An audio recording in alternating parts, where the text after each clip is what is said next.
I want you to imagine a rock. Nothing special. Just a small, translucent pebble. It is cold to the touch. It is made of pressurized carbon, the exact same chemical stuff you would find in the tip of a pencil or a lump of coal. Now, imagine I put this pebble in your hand and told you that to keep it, you have to give me 3 months of your salary. You have to work for 90 days, sweating, stressed, missing time with your family, just to pay for this little gray stone. You would laugh at me. You would call it a scam. You might even call the police. But let us change the setting. Let us polish that rock until it catches the light. Let us put it in a velvet box. Let us invent a tradition that says, if you do not buy this rock, you do not truly love her. Suddenly, it is not a rock anymore.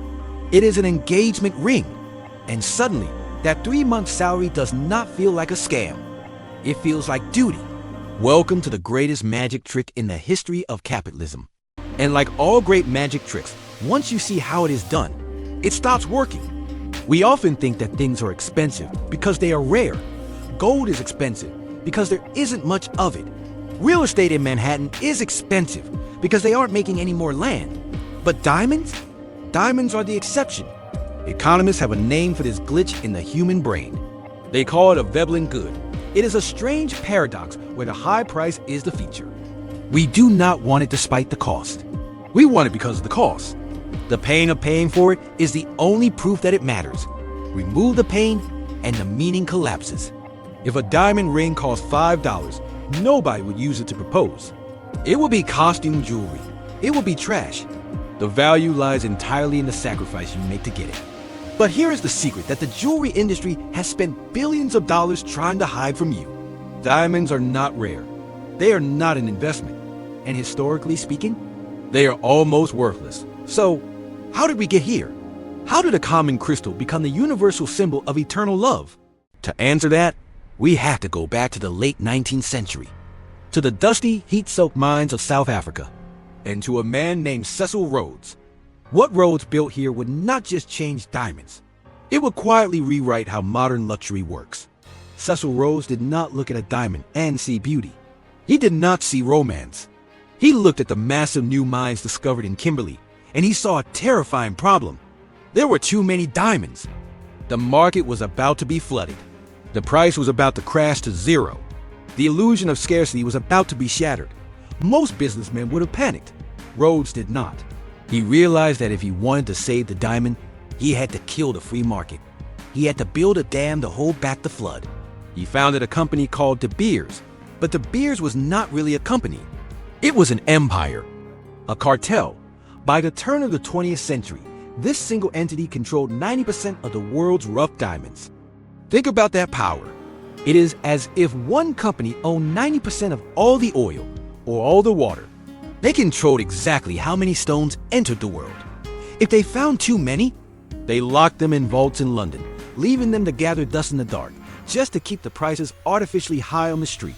They turned the faucet on and off, manipulating the global supply to ensure that you, the consumer, always felt desperate. But supply was only half the battle. Controlling the mines was easy. The hard part was controlling your mind. They had to make you want something you did not need. They had to invent a story so powerful that it would rewrite human culture. And that story began with 4 simple words. A diamond is forever. To understand the economics, let me explain the luxury trap. For centuries, diamonds have been incredibly rare. They were found occasionally in riverbeds in India or jungles in Brazil. Kings wore them because kings were the only ones who could find them. Their value was protected by nature itself. But South Africa changed the math. The mines in Kimberley were vomiting out diamonds by the bucket load. When supply goes up, price goes down. Diamonds were on the verge of becoming common. They were about to become semi-precious stones, like turquoise or topaz. The wealthy elite would stop buying them because the May could afford one too. The entire industry was facing an existential crisis. They were digging their own graves, 1 carat at a time. Enter Cecil John Rhodes. Rhodes looked at the chaos of the Kimberley mines, thousands of small, independent claim holders, all competing against each other, and he realized something profound. Competition was the enemy. As long as there were competing mines, they would always undercut each other. They would always flood the market. The only way to save the diamond was to own all the diamonds. Rhodes did not want to play the game. He wanted to buy the casino. So he began his conquest. He partnered with wealthy backers in London. He squeezed out the smaller players until they had no choice but to sell to him. By 1888, the war was over. Cecil Rhodes merged his holdings into a single monstrous entity, De Beers Consolidated Mines. At that moment, the free market died, and almost nobody noticed. Rhodes set up a system that was breathtaking in its arrogance.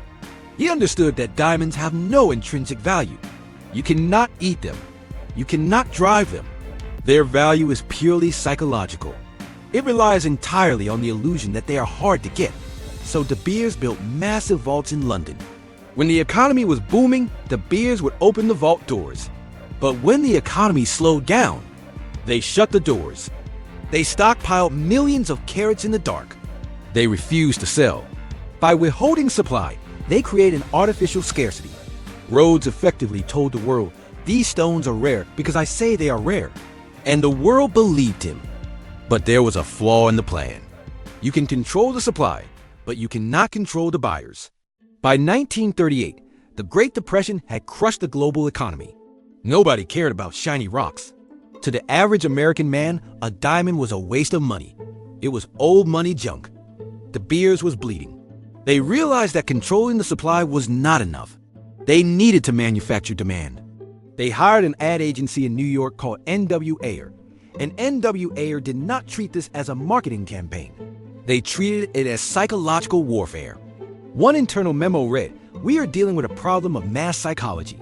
We must transform the diamond from a luxury into a psychological necessity." Note that word, necessity. They decided to rewrite the social contract of marriage. They had to convince every young man that his love was measured in carats. And they had to convince every young woman that if she did not get a diamond, she was not actually engaged. Then, in 1947, a tired copywriter named Francis Geraghty scribbled 4 words on a piece of paper: "A diamond is forever." It was the most profitable sentence in the English language. Why? Because it did 2 things at once. First, it sold the romance. But second, it did something genius for economics. It told the consumer, "You must never sell this." It turned the diamond into a black hole. Stones went into the house, but they never came out. By convincing the public that selling a diamond was an insult to the memory of love, De Beers effectively removed all the old inventory from the market. Every new engagement required a new diamond, fresh from the De Beers mines. But they had one more problem. How much should the common man spend? If you leave it up to the guy, he will be cheap. So the agency invented a rule. You know it? You have probably stressed over it. The 2-month salary rule. There is no ancient tradition that says a ring should cost 2 months of your income. It started as a marketing campaign. In the 30s, the ad suggested 1 month. By the 80s, it became 2 months. In Japan, they explicitly asked for 3 months. They were literally anchoring the price of love to the depth of your paycheck. They turned the engagement ring into a tax on anxiety. If you spent less, were you cheap? Did you not love her enough? They weaponized male insecurity. And it worked beautifully. For decades, the cartel was invincible. They bought off the Soviets. They crushed independent mines by flooding their markets. It was financial violence. But in the 1990s, they faced a threat that could not be solved with money. Blood diamonds. Civil wars erupted in Africa. Rebel groups used diamonds to buy AK-47s. Suddenly, the shiny rock did not symbolize forever. It symbolized amputation, war, and genocide. De Beers pivoted. They helped write the regulations, the Kimberley process. It sounded ethical, but in reality, it's the complex paperwork strangled the small miners and cemented the power of the big corporations. De Beers successfully rebranded themselves. They were not the monopoly anymore. They were the custodians of ethical luxury. But there was one final enemy waiting in the wings. An enemy they could not buy, could not bully, and could not regulate. Science. In labs across the world, machines are now taking carbon atoms and stacking them into perfect crystal lattice. These aren't fakes. They are, chemically and optically, diamonds. It is the difference between ice you chip off a glacier and ice you make in your freezer. One is natural, one is man-made. But if you put them in a drink, they both just make the water cold. The arrival of lab-grown diamonds has done the one thing De Beers feared most. it revealed the true price. A 1-carat natural diamond might cost $6,000. The exact same stone, grown in a lab, costs $600. The illusion of scarcity is gone. We can now print forever on an assembly line. So, where does that leave us? It leaves us with a very uncomfortable question about value. We like to think that things cost money because they are worth money. But the story of the diamond proves that value is just a collective hallucination. It is a story we all agree to believe in until one day we do not. The beers did not sell us a product. They sold us a feeling. They sold us the idea that love needs a receipt to be real. If you have a ring on your finger right now, look at it. It is beautiful.